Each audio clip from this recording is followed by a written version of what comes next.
Om Shanti. Good morning. जीवन में दो बातों का होना बहुत ज़रूरी है। जिसके अंदर ये दो बातें आ गई तो वो व्यक्ति हमेशा खुश रहेगा और अंदर से अपने आप को हल्का महसूस करेगा। वो दो बातें कौन सी हैं? वो है रहम की भावना और अक्षमा भाव। जिसके अंदर दूसरों के प्रति रहम की भावना होगी वो आत्मा जो है एकदम से हल्की और न्यारी और प्यारी रहेगी। जैसे कई बार क्या होता है, कई व्यक्ति ऐसे होते हैं सिर्फ अपने लिए सोचेंगे कि बस मेरा मेरा ही हो, मेरा ही मान हो, मेरा शान हो, या मुझे लोग रिस्पेक्ट करें। ऐसी ऐसी बातें बहुत सोचते हैं कई लोग, तो दूसरों के प्रति कुछ नहीं सोचेंगे। मेरा भी कुछ फर्ज बनता है।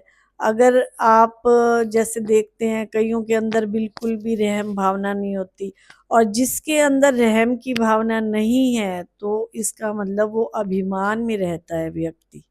देखते हैं हम कई जैसे बहुत गरीब होते हैं, तो अभिमानी व्यक्ति तो क्या करेगा, मैंने क्या इनका ठेका ले रखा है, या ऐसी ऐसी बातें कुछ ना कुछ ऐसे उल्टा ही सोचेगा।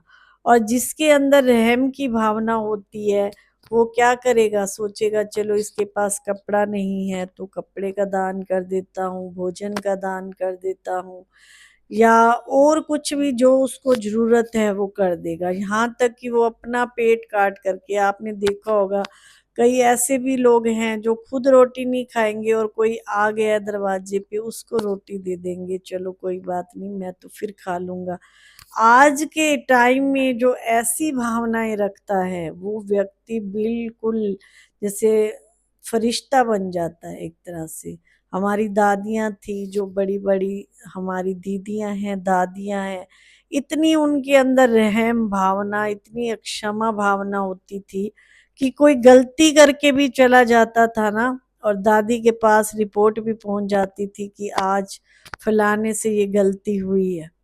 फिर भी दादी उसको उसकी गलती नहीं सुनाती थी, भाई तूने ये गलती की है या तूने ऐसे किया है, और भी उसको टोली दे करके खुश कर देना। प्रसाद जिसको कहते हैं, प्रसाद दे करके उसको खुश कर देना। तो हम क्या होता है कि किसी से कोई गलती हो जाती है, हम और भी क्या हो जाते हैं, गुस्सा हो जाते हैं, या उसको ऐसे महसूस कराने लग जाते हैं, भाई तू तो गलत है, तू ऐसे करता है, तू ऐसे करता है। तो ये ऐसी ऐसी भावनाएं जिस व्यक्ति के अंदर होती हैं तो वो व्यक्ति कभी भी हल्का और न्यारा और प्यारा नहीं रह सकता है। ये जैसे अपने अंदर कूट कूट के भर लें कि हमने दूसरे के प्रति अच्छा सोचना है, अक्षमा भाव रखना है। अब तो टाइम ऐसा चल रहा है कि जो हमने पाप किए हैं, रात को सोते टाइम भगवान से अक्षमा मांग करके सोएं कि हे भगवान मेरे से पूरा दिन कोई भी गलती हुई है तो मुझे क्षमा करना। या हमने किसी को दुख दिया है तो मन ही मन उस आत्मा से क्षमा मांगना कि आज आपसे मैंने ऐसे बोला तो मुझे क्षमा करना। वैसे तो आजकल अभिमान लोगों में इतना है कि गलती करके भी इंसान क्या करता है, मेरी गलती थोड़ी है, उसकी गलती है, उसने ऐसा किया तो वो ही गलत है।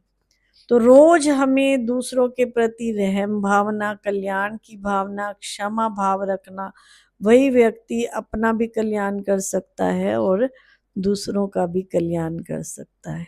ओम शांति।